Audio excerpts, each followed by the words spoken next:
After my accident, Gavin locked up his race car, dyed his hair black, quit smoking. From a wild rake, he turned into a responsible and caring boss. He devoted himself to me, taking care of me. Everyone said he loved me to the core. Until our wedding, a girl rushed out and insulted me, calling me a slut. Don't think I don't know. You were already defiled when you were kidnapped. How dare you still have the face to get married? The girl was none other than Gavin's former assistant, who had been fired in front of me. The wedding was already a big event, attended by all the big shots in town, as well as many media outlets. Her outburst caused a commotion. Gavin beside me suddenly turned cold. Who let her in? Get her out right now. He turned to me, holding my shoulder, under the spotlight, with a hidden anxiety in his deep eyes. Rachel, don't listen to her nonsense. Let's continue for now. We'll deal with the rest after the wedding, okay? It was too late. The situation was already out of control. The flashlights flickered wildly in the audience. The girl was still trying to break free from the security's grasp. Rachel, you don't deserve to wear this wedding ring. People whispered among themselves. Rachel was only injured by the kidnapper, not defiled. I never believed it. How can one stay pure after being kidnapped by a man for a day and a night? If it weren't for our family suppressing the news back then, how could this have been kept hidden until today? Gavin seemed to be holding Rachel up on the surface, but who knows how disgusted he might be with her in private. Of course, after such an incident, which man wouldn't feel disgusted? This wedding, I'm afraid, can't go on even if we tried to force it. Countless astonished, curious, scrutinizing, excited, sympathetic eyes converged on me from all directions, whispering cruel words that pierced me like poisoned blades. At first, Gavin's grandfather smiled forcefully on the main seat, trying to reassure the guests, but eventually, he couldn't bear it and fainted. Amid the gasps, the wedding was forced to be interrupted. The nightmare from 4 years ago, like an unshakable ghost, haunted us again. My and Gavin's lives were completely altered after that. Gavin and I were childhood sweethearts. The young Gavin, from a good background, good looks, and a wild spirit, appeared dominating on the racetrack. Anyone who saw us together would think we were not a match. But he only became a gentle giant in front of me. He, who couldn't sit still, would obediently sit in my dance studio, watching me practice through a glass window, full of admiration and fascination. His eyes were always filled with appreciation and intoxication. Sometimes when his team members wanted to see him, they would jokingly say they wanted to see their sister-in-law. He would bluntly scold them away. Get lost. Rachel is the purest girl in the world. Don't scare her. The first time he showed up in front of me with red hair, I couldn't help showing a look of unfamiliarity, and he panicked. A figure squatting in front of me, insisting I touch it, trying to reassure me that he was still himself. Rachel, don't look at me with such a strange gaze. If you don't like it, I'll change it back right away, okay? His red hair made his skin even paler, and his people-pleasing smile seemed particularly bright. Every time he won a race, he would shout my name loudly in front of the cameras, making sure the whole world knew of his favoritism towards me. In the end, my parents also trusted him greatly. Though Gavin was wild in nature, he was uniquely good to Rachel. Our family had to be the one to bring Rachel home. Only she could control this kid. In everyone's eyes, we were supposed to have a great future together. But it was all interrupted by that accident. 4 years ago, I was kidnapped for a day and night. When I was rescued, my once pristine white dance dress was now dirty and stained with blood. Somehow, that scene was captured by someone, and the photos leaked out. People were excited like sharks smelling blood in the water. The news of the kidnapping spread like wildfire. Everyone was sharing that photo, and some even claimed to have a video. I watched the video. The girl's screams were heartbreaking. I couldn't bear to watch. Indeed, being an award-winning dancer, she was so flexible, able to contort into any position. The perpetrator was shot on the spot when he became emotionally volatile during the kidnapping. This kidnapping incident was ultimately classified as random harm by a lunatic. Nobody could explain what really happened during my abduction. In the end, our two family found familiar media outlets and sealed every possible leak to suppress the news. When Gavin arrived, I had just finished surgery. I had never seen him so distraught. He knelt beside my bed, a man who was always confident and energetic, but now hunched over, tears streaming down his red eyes onto my hand. Rachel, it's all my fault. It's all my fault. I didn't protect you well enough. After that, he dyed his hair black, quit smoking, locked up his race car, put on a suit, and cut off all ties with his past circle. For 4 years, Gavin had been overly cautious and protective of me, to the point of obsession. He installed the best security system. Whenever I went out, no matter how busy his company was, he would always accompany me personally. He would meticulously plan out my outings, eliminating any potential dangers. It was as if, with one misstep, I would be blown away by the wind, broken by the rain. Everyone said he had transformed for me, loved me to the core. My parents also sighed in relief, grateful that Gavin was taking care of me so devotedly. And now, this disruption at the wedding shattered all the peace. Once again, I was pushed to the forefront of scandal. After his grandfather's condition had stabilized after resuscitation, he immediately called for Gavin. Cancel the wedding, it must be cancelled. I'm not a traditional person. When Rachel first encountered troubles, we could still keep the news under wraps. I was willing to turn a blind eye. Now that it has become public knowledge, and you still want to marry her, it would be a disgrace to our family. Gavin immediately intervened. It's not Rachel's fault. I can't call off the wedding. An immediate sound of a slap rang out. Gavin's grandfather only had this one grandson, and Gavin had lost his parents at a young age. He had been doted on by his grandfather, which was probably the first time Gavin had been struck. In the ward, after a few seconds of silence, Gavin remained obstinate, word by word. Grandpa, I will never divorce. These were all relayed to me by my best friend, Coco. When the situation began to get chaotic, my mom hurriedly brought me back home for protection, confiscated my phone and computer, fearing that I might hear unpleasant things. I felt helpless. Even though I am now the head of a branch office, in my mother's eyes, I will always be the little girl who needs protection. So I had to ask Coco to come see me under the guise of delivering documents, giving me a chance to assess the situation. Coco looked at me carefully. Rachel, are you okay? Coco had always said that I was too calm and composed, always poised and peaceful. To her, it was something she couldn't quite figure out. To those who didn't know me well, they might find it a bit fake. After signing the last document, I shook my head. I'm fine. Performing on stage requires full emotions, but in real life, emotions are the most useless thing, only causing distraction. Grandpa's thoughts are conservative, not something that can change overnight. There's no need to argue pointlessly. What I'm thinking about is something else. Coco, there are some things I want to verify. I can't show myself right now. Can you help me, please? I asked Coco to investigate the girl who caused the trouble at the wedding. I remembered meeting her 2 years ago. I faintly remembered her name was Mandy, and at that time, she was Gavin's assistant, because I had been fired. On the day when I could finally stand on my legs again, Gavin was close to tears out of joy, giving bonuses to the entire company to celebrate. Many people came to congratulate and bless me, creating a joyful atmosphere throughout the company. That was when Mandy came over. She first complimented me with a smile. So, you're Rachel. I've seen you in dance competitions before. You're so good. Then, seeming innocently, she asked, but you can never dance again, right? My smile froze on my face, and I instinctively clenched my fists.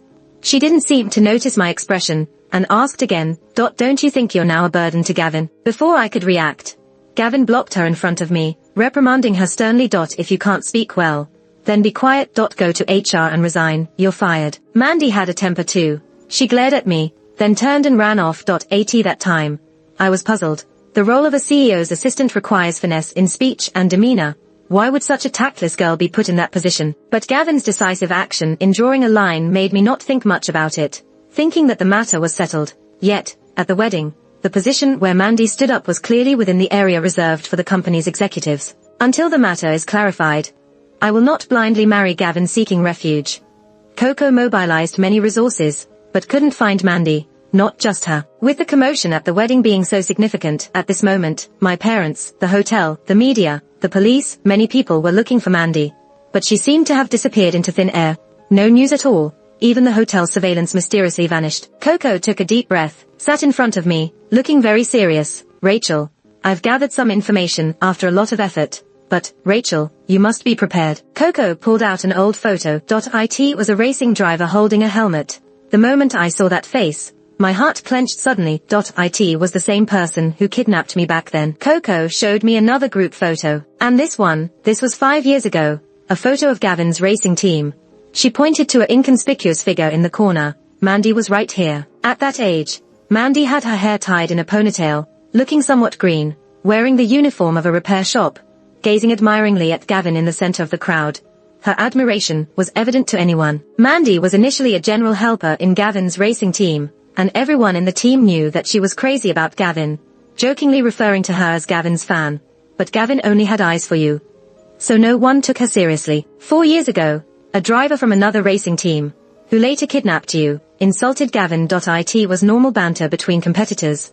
Gavin didn't take it seriously, but Mandy went up and slapped the person. This angered the person, and he wanted to ruin her career.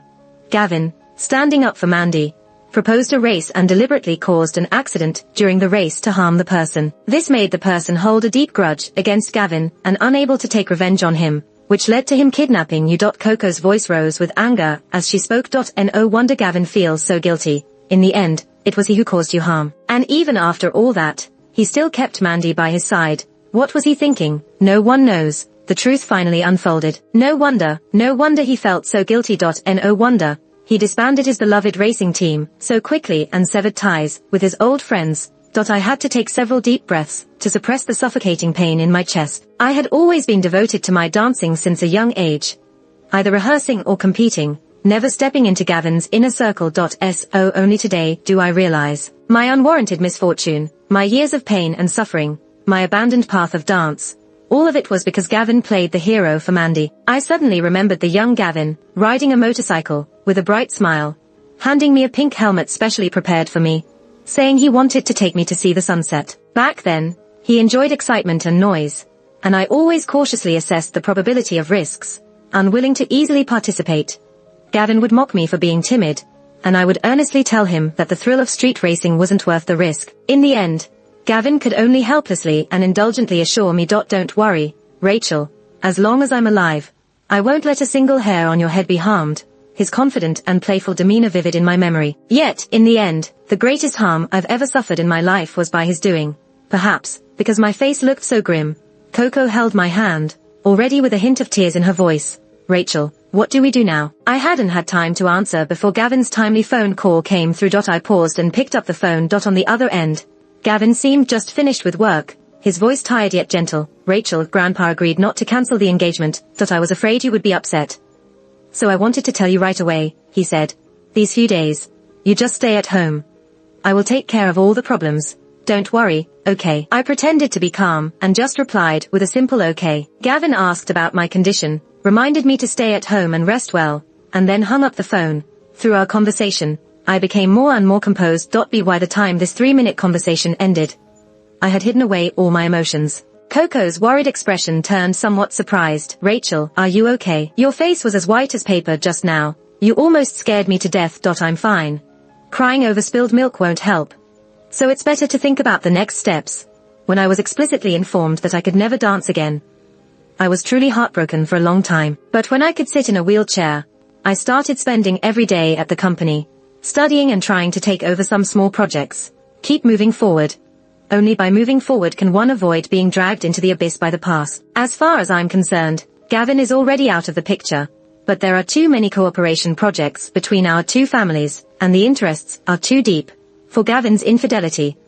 I still need to obtain concrete evidence. I asked Coco, any news on Mandy's whereabouts? None, Coco said, sounding frustrated. I wasn't surprised. To be able to disappear to this extent. She wasn't hiding, she was being hidden, and the only person capable of such a feat could be Gavin. So, what do we do? I thought for a moment and decided to wait. If Mandy were to show up at the wedding, it would mean that she didn't want to hide, and would definitely find another way to resurface. I didn't have to wait long. The next day, someone coincidentally exposed Mandy's account online. She turned out to be a moderately popular love blogger. Her account had been documenting her unabashed love from an early age. She caught Gavin's eye on the racetrack and joined his team. Every time Gavin raced, she was there cheering him on. Every time he won, she celebrated with the team excitedly. Later on, Mandy seemed to have succeeded in winning his love. During the days when I thought Gavin was on business trips, he was rock climbing, scuba diving, and skydiving with Mandy, indulging in various thrilling activities under the blue skies and blue ocean. Unlike when he was with me, cautious and careful, with Mandy, Gavin was still the reckless youth he used to be. I could feel his emotions from his light touch and casual tone, relaxed, carefree, and at ease. In the latest video she posted, Mandy, tears in her eyes, looked resolute and brave. The caption read, "Everyone needs to be brave at least once in their life. I've decided to elope." I sent the account a coffee shop address and identified myself. Before long, Mandy indeed showed up. Despite her grim situation now, she smiled when she saw me, revealing a slightly mischievous fang. "Rachel, nice to see you again. How do you like the wedding gift I sent you?" Surprised, her triumphant posture was so obvious. Indeed, she ruined my wedding, dragged me into a media storm, paid no price, and was still being protected by Gavin. She had indeed won. She sat down confidently in front of me, head held high with a hint of pity. "You must have something to ask me, so go ahead." I remained expressionless and asked her straight away, "Was Gavin with you the day I was kidnapped 4 years ago?" When I watched Mandy's videos, I had noticed this question. On the day I had the accident, she left the country without any warning, and didn't return until a year later when everything had calmed down. She came back in a hurry, like incriminating evidence that had been hidden away. A smile slowly spread across Mandy's face. "You guessed it, but can you handle the truth?" My expression remained unchanged, but I unconsciously tightened my grip on the cup in my hand. "Go ahead." Perhaps my appearance was too deceiving. Or maybe she had heard from Gavin that I was too weak. Mandy showed no caution towards me at all. She couldn't wait to flaunt all the past events and truths to me. Leaving the coffee shop, I drove back home very slowly. Along the way, I kept the windows open, letting the cool night breeze blow on my face, trying to calm myself down and stay alert. In the recording, Mandy's voice carried a hint of pride. She talked about how Gavin had always protected her, stood up for her, and no one had ever treated her so well in her life. "You have no idea how happy I was, how much I liked him," Mandy said, her voice filled with sweetness. So that day, I invited him for a drink and gave myself to him. And by some twist of fate, we managed to escape that lunatic, leaving you as the scapegoat. Isn't it funny? Mandy's tone turned bitter. "Rachel, when I gave myself to him it was my first time. And then you, what gave you the right to morally blackmail him for a lifetime, just because you got a little hurt?" She continued, "You two are not even in the same world. A fragile, obedient girl like you. Can you go crazy and wild with him? All he gets from being with you is constraint." Pressing the gas pedal, I felt a dull ache in my knee. I've always been someone who doesn't like to look back. Even my therapist advised me not to dwell on the nightmare-like day. After the incident, I spent a long time cooperating with the treatment, hoping to recover and get back on stage. But today, the details of that day became clearer in my mind. I remember being smothered unconscious in a matter of seconds. In a daze, I recall the killer making phone calls incessantly, laughing and crying, going from night to morning, growing more hysterical by the minute. As the sound of sirens drew closer, the killer's emotions completely unraveled. He dropped the phone, grabbed a steel pipe, and viciously smashed my knee. That day, Gavin and I had planned to go see a movie. He stood me up. He was too busy basking in Mandy's admiration, indulging in the excitement of her offer, and missed the chance to save me. Upon returning home, I saw lights on and a large group of people scrambling around, looking for something.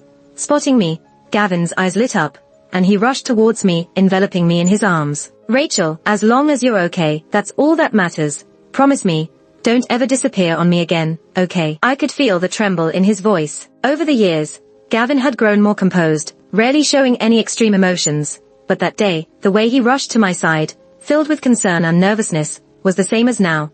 Ironically, according to Mandy's timeline, at that moment, Gavin might have just gotten out of her bed. I calmly pushed Gavin away, looking at his familiar yet unfamiliar face, feeling disgusted. Sensing my unease, Gavin grew uneasy, his dark eyebrows furrowing. "Rachel, what's wrong?" Mockingly, I raised my lips and took a few steps back, creating distance. "Gavin, where were you on the day I got hurt 4 years ago?" In a brief moment of shock, Gavin's panic was palpable. I was always gentle, but that day was probably the first time in all these years that I spoke to Gavin in a quarrelsome tone. "After doing something like that, how can you have the face to propose to me?" He turned pale. In vain. He tried to explain that he was drunk, regretted it as soon as he sobered up, and immediately sent Mandy out of the country. I pressed on, "And what happened after that? Did you bring her back a year later, because you got drunk again?" "I'm sorry, Rachel, it's my fault," Gavin said, his expression pained, his fingers clutching my shoulder tensely, as if he couldn't bear it anymore. "Because I never forgot." He closed his eyes and finally revealed his true feelings. "I never forgot how you looked when you were hurt. How you struggled with rehabilitation. Every minute I spent with you, I felt guilty enough to want to kill myself. Every time I think about it, I hate that time can't turn back. Why I didn't die on the racetrack. Why didn't he just crash into me? Why did he have to hurt you?" Struggling, Gavin explained to me, "Rachel, please believe me. I was just in so much pain. Bringing Mandy back was just to get back at her. I never touched her again. I just..." Remembering Mandy's words, I spoke slowly. "But she's the only one who knows your secret, who can go wild and crazy with you. With her, you can finally relax and take a breather." It struck me as absurd. I was the one with a broken leg, shattered dreams, yet you were the one suffering so much that you had to cheat to relieve the pressure. "Gavin, aren't you too weak?" Ignoring my words, Gavin's dark eyes remained fixed on me, stubbornly pleading, "Rachel, I'll send Mandy away. We'll have a grander wedding. Just forgive me this once, okay?" I looked at him coldly. "You should know, it's not possible. The engagement is off, and I will make you and Mandy pay back the debts you owe." I didn't want to engage in meaningless entanglements anymore. So I turned to leave. And the moment we brushed past each other, Gavin suddenly grabbed my wrist, ignoring my struggles, and forcibly lifted me off the ground. The polite mask was torn off in that instant. The aggressiveness between his brows seemed to revert back to that fiercely competitive young racing driver on the track. In that moment, I sadly realized that Gavin was never really the right fit for me. It was just that he appeared too early. 18 age, when I didn't yet understand the essence of love. Gavin was by my side, comforting me when I cried, making me laugh, not hiding his passionate affection for me, offering everything he had. At that time, it was difficult for me to objectively analyze whether he could be a good match for me. He carried me into the bedroom and placed me on the bed, smiling in a somewhat sickly manner. "Rachel, don't you understand yet? You can only marry me now. With rumors spreading about you and matters escalating online, it's not in your favor to call off the engagement at this point. People are saying terrible things, and if you call off the wedding now, it won't benefit you or your family." I knew what he meant. After the scene Mandy caused, calling off the engagement now would make people think I had been abandoned. They would say, "Look, her fiancé doesn't want her. She must have been violated." At this point, the best solution is to get married. Just like those men who cheat, no matter how big the scandal, once the wife firmly stands by his side, outsiders won't have much to say. I looked at him quietly. "Are you threatening me?" Gavin didn't answer. He just moved my long hair behind my ear, his tone softening slightly. "Rachel, listen to me. You can be angry, hit me, curse me, tell me to go die, seek revenge in any way you want, but our wedding will go on as planned. Right now, I am the only one who can help you. As a publicly traded company, public relations affect stock prices. I can't make decisions based solely on personal feelings. I closed my eyes. "You go ahead. I need to discuss this with my parents alone." I told my parents everything. My mother burst into tears, wanting to call Gavin and scold him right away. It took me a while to comfort her before she calmed down. My father was trembling with anger. "This Gavin, I really misjudged him." However, after the initial excitement settled down, they fell into a long silence. After a moment, they exchanged a worried look. My mother said sadly, "Rachel, what Gavin said is true. If you call off the engagement now, how will you be able to stand on your own in the future?" I remained silent for a while, then turned to my father. "Dad, do you also feel the same way?" My father sighed. "There really isn't any other way out now. Here's what we'll do. You get married first, then publicly declare together that the other woman was delusional and caused a scene at your wedding. I believe Gavin will cooperate. After a few years, everyone will gradually forget about this, and you can quietly get a divorce without any impact." The atmosphere in the room was heavy, as if doomsday had arrived. Everyone told me that the only path in front of me was to turn a blind eye and marry Gavin. It all suddenly felt absurd to me. "Mom, Dad, I told you about this because our families have business cooperations, and I wanted us to be prepared in advance to minimize the impact on the company. As for the rest, you don't need to worry." I decided to address this live. I made this decision after spending several hours checking the online public opinion trends. The conclusion was clear. I was quite detested. From the videos Mandy posted, it was evident that she had a bold and straightforward personality, which was quite popular, later, causing a scene at the wedding. While some people criticized her, others felt that she was brave in love and hate. A perfect match for the real Gavin. On the few online photos circulating of me, dressed in a pure white ballet outfit, I appeared delicate and quiet, like a small white flower. Mandy's fans believed that Gavin agreed to marry me because I morally blackmailed him with the traumas I had experienced, forcing the responsible Gavin to reluctantly abandon Mandy. Rachel is so disgusting, always playing the pitiful victim, using moral blackmail. Only women can see through her real nature, right? I don't blame the netizens for their misunderstandings. I don't like to expose my private life to the public. Hardly any evidence can be found online of me together with Gavin. On Mandy's account, the interactions between her and Gavin looked every bit like a couple in love. Coco was very angry. How can people speak so wildly without knowing the truth? "Rachel, you have all the childhood photos, videos with Gavin. Why not share them and shut those rumors down?" I handed her a glass of water and couldn't help but smile wryly. "Let it be. It's starting to look like two women fighting over Gavin. Quite nauseating. People who need to be fought over. Are they worth it anyway?" Gavin is not worth caring about. What really made me concerned and decide to respond was another aspect: discussions about whether I had been violated. I don't know why, But this issue always seems to gather attention. Under previous news reports of young girls being murdered, there were always speculations. Were they violated before they were killed? What kind of violation could it be? Even if the family declares there wasn't any, or says the deceased is at peace now, please don't pay too much attention. Some people couldn't help but secretly speculate. I am not only alive, but also with a tarnished reputation, making discussions about me even more unabashed. Rachel stated that the kidnapper was disfigured in the racing accident and couldn't violate Rachel. It's really absurd. They can make up anything. She must have been violated. That's why she insists on holding on to Gavin. Who else would want her if it's not about the money? I can accept it too. Some took pleasure in my misfortune, others used vulgar language, while some sympathized with pity. But no matter what kind of reaction, I didn't want to see it. Only those who don't trust themselves seek sympathy from others. I just want to confront it head on, without consulting anyone. I went live directly. As soon as the viewers realized it was me, the live stream room quickly filled up. I briefly explained the actual situation of my kidnapping. Netizens immediately questioned, what evidence do you have to prove your innocence? At the very least, you should have hospital records. What proof? They've been in a normal relationship these years.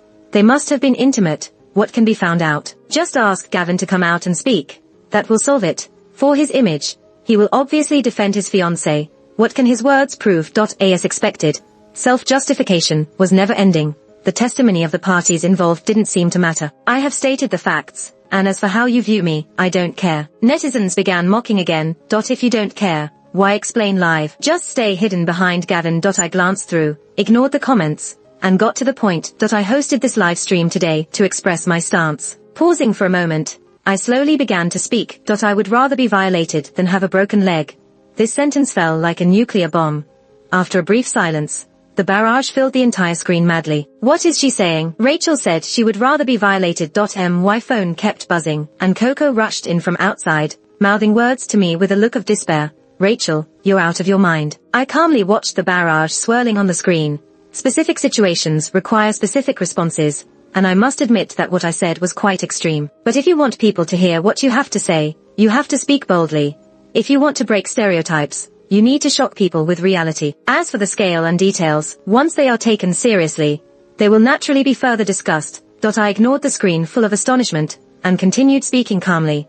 Hymen rupture is a minor injury that causes brief level 3 pain and generally does not require treatment. A double knee shattering bone fracture, on the other hand, causes level 10 pain, enough to make someone pass out from the pain, along with 3 major surgeries over 2 years, legs reinforced with 4 steel plates, post-operative rejection episodes, numerous difficult rehabilitations, and the painful uncertainty of the future ahead. Ignoring the so-called meanings of chastity and purity artificially assigned to the hymen, I want you to choose. Which type of injury would you choose to endure? 3 years ago, when I first woke up, I knew there was a gossip storm centered around my chastity. By then, doctors had already told me that I could no longer dance. I lay on the hospital bed, squeezing my weak legs, staring straight at the ceiling, tears streaming down my face. From childhood to adulthood, my life had steadily progressed under my control. That was the first time I felt utterly hopeless. I thought to myself, I wish it were true. If I were only violated and not have a broken leg, that would be better. In 2 days, I was supposed to participate in the Varna International Ballet Competition. It was the highest hall of dreams for all dancers. I had devoted countless hours and sweat to this dream, for hundreds of days and nights. I repeated jumps and turns in front of the mirror over and over again, just to imprint the most perfect movements into my muscle memory. In the comprehensive evaluation before the competition, I was the most highly regarded candidate for the championship. I had even prepared my competition costume, hanging under special lights in the wardrobe, shining brightly. But I would never have the opportunity to wear it again. It was within reach. I was forever shut out of the Hall of Dreams. I didn't understand. How could they think I cared about chastity compared to dreams and health? Being violated is more about mental humiliation. I fully believed my willpower was strong enough to heal such wounds. But my leg was truly broken, and I couldn't use my will to make the bones heal, to stand up again, and return to the stage. Moreover, whether I was chaste or not was not for others to judge. I hope everyone understands that in the kidnapping incident, I am no one's fiancé, and I don't owe anyone an explanation. I only have one identity, and that is a victim. Even if I were really violated, I might be fearful, regretful, and even have lingering shadows. But one thing is certain, I would not feel any shame. It is you who are bored and shameless, deriving pleasure from stepping on the wounds of victims. The one who lacks clarity is not me, it's you. She's already suffered enough as a victim. So why should she be criticized by others? Rachel is right, be open-minded, and if there is no other violent behavior, this is just a minor injury. These sober voices have always existed, but there are too many spectators, and a few words are quickly drowned out. After I took the initiative to speak out, they were greatly encouraged and gradually occupied a portion of the comments. But some people were touched on a sensitive nerve and started cursing more vigorously, saying I had no shame. It's okay. This is just the beginning. I clicked on an image with a logo. It depicted a solemn balance symbol with lush branches, resembling a shelter that could shield from wind and rain. Some people may recognize this logo. Indeed, someone in the comments recognized it.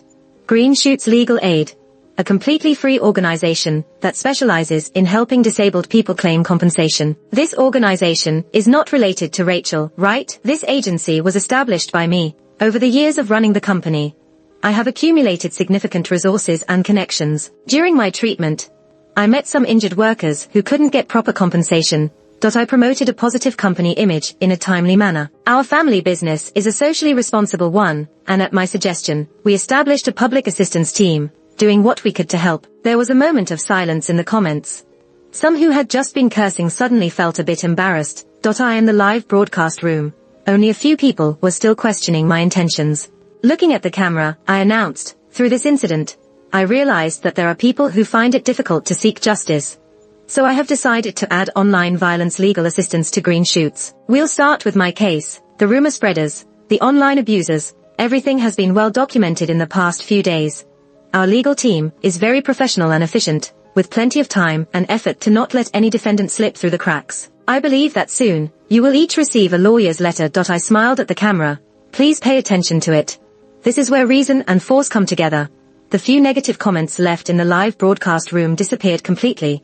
The public opinion was successfully reversed. After the live stream ended, those who spread rumors and insulted me seemed to have disappeared overnight, leaving no trace behind. I received some private messages apologizing, saying they had deleted all their negative comments and hoped I wouldn't hold it against them. Some messages were seeking advice or confiding in me. I cried when watching your live stream. I've been violated before too, but my parents were afraid it would tarnish my reputation, so I was never allowed to speak up. Now seeing that scumbag living happily with a family, I deeply regret not reporting it back then. I used to have nightmares often when I just got married.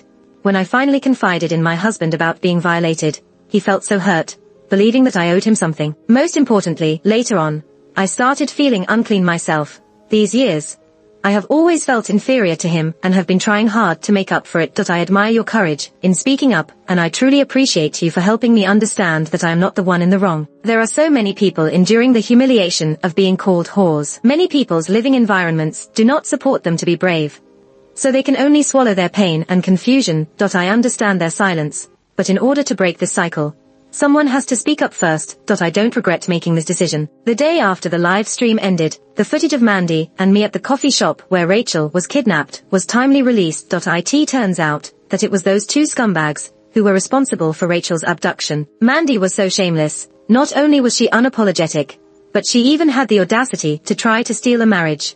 Gavin was despicable too. I used to be moved by his passionate demeanor. Mandy's account had been completely taken over. Every page was filled with insults directed at her. But she was oblivious to it, because she had already been detained. On the day of the wedding, after Mandy said, "You don't deserve to wear this ring," she snatched my ring from the flower girl's hand. Compared to her shocking words, no one present cared about such a small incident. From the recovered surveillance footage, it was seen that when Mandy left, she casually tossed the ring aside. The diamond ring traced a dazzling arc through the air. She probably thought this action resembled something out of a drama, very chic and beautiful. Just a ring, nothing more than a prop in her grand love affair.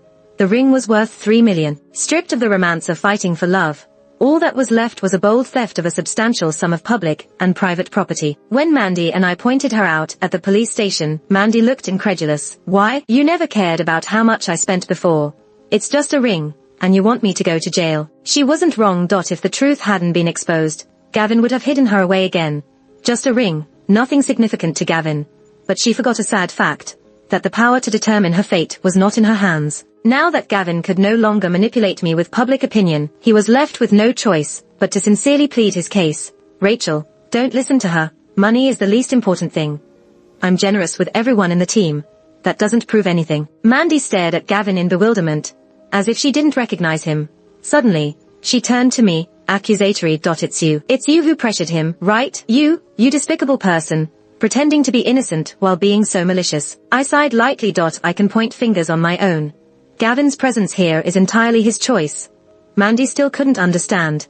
She thought love was Gavin buying her pretty clothes, taking her out, showing her unseen worlds. But for the wealthy, as long as it provides some emotional value, those were just spontaneous actions.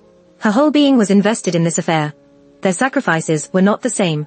Mandy couldn't accept the shattering of her perfect image of Gavin, shaking her head in denial. No, impossible. He and I are kindred souls. How could he really like you? It must be you. It's you. I found it somewhat amusing. As a fellow woman, you insult me as a whore, and yet show leniency towards Gavin. It's him who has let you down, yet you're afraid to blame him, only pointing fingers at me. Mandy, are you placing your courage in the wrong place? After a long pause, Mandy looked up at me with burning hatred and anticipation, and then she whispered, Rachel, I misjudged you. You're powerful. She lowered her voice. You're so powerful, you won't just go after me, will you? I understood the resentment and expectation in Mandy's intense gaze, leaning in and softly replied, rest assured, I won't spare him either. Mandy nodded, then suddenly chuckled. I'm looking forward to it. Mandy and those who spread rumors received their just punishments. But when it all boils down, the one I find hardest to forgive is still Gavin. Gavin still wanted to salvage our engagement. All the projects we collaborated on, he withdrew from without compensation, giving up the expected profits, wasting the significant capital and technical investments from the early stages. For a moment, the other shareholders of their company were shocked and angry, and his grandfather was hospitalized due to anger. When Gavin told me about this, he was deeply emotional. Rachel, I withdrew from every project. I'll give you whatever you want. How could he be so self-absorbed? Even if he didn't withdraw, the stocks were already almost hitting the limit drop. Amidst the turmoil stirred up at the wedding, both Gavin and I, along with our respective corporate entities, gained significant attention. Some people scrutinized our handling of the situation during the event. They noticed that even during the most intense days of public scrutiny, the projects I was responsible for continued smoothly. On the day the wedding was interrupted, I even signed some documents and approved funding. Meanwhile, Gavin was in a state of neglect, either indulging in alcohol-induced reckless driving as an outlet, or red-eyed outside my house begging for forgiveness. Many believed this person in power was emotionally unstable, essentially an immature child. How could investors trust him? Furthermore, after my live stream, our company's image experienced a significant boost, causing a surge in stock prices. Whether it was shareholders or partners, they clearly leaned towards our company. I didn't need to be led by Gavin. Still, I expressed my gratitude and didn't reject Gavin's goodwill. I'm not Gavin. I'm not stubborn. I won't decline this dual safeguard. Our last meeting was when their company was on the brink of bankruptcy, facing a crisis. He still had the heart to come find me. Standing outside my house, he looked worn out. Rachel, I've given you everything. Please forgive me this once, okay? All I did was hand him a few boxes. They were all the gifts Gavin had given me over the years. I was contemplating whether to return them, or just let him take them. Since he had the time to come all the way here, it saved me from the trouble. Gavin refused to take the boxes. Don't be like this, please. I've loved you for over a decade. Made this one mistake. Can't you forgive me? I looked at him indifferently, without any emotional response. Gavin, don't tell me you love me anymore. You've convinced yourself of that. You don't love me. You just like to play the hero. It's not wrong to want to be a hero, but the right way to do it is to make yourself strong enough to protect anyone, instead of like you, finding someone who looks weak enough to stand by your side and highlight you. It's actually me who needs to reflect on my sharp words, not giving him any dignity. My biggest mistake in life was knowing that you were reckless and impulsive, yet I still chose you and paid a huge price for it. Thinking of the stage that has permanently closed, I can now be calm. At this point, I can forgive my youthful ignorance, but I have no reason not to correct this wrong decision of yours. Instead of being all lovey-dovey here, why not worry more about how to live and pay off debts after going bankrupt?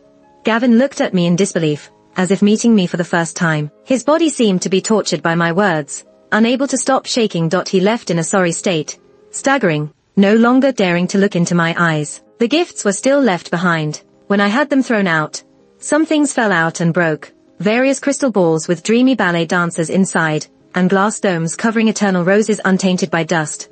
All delicate, beautiful, and fragile things. Just like how Gavin saw me. But he got it wrong. I was never the princess in the crystal ball, or the rose under the glass dome. That one blow may have broken my leg, shattered my dreams of dancing, and wasted over 10 years of effort.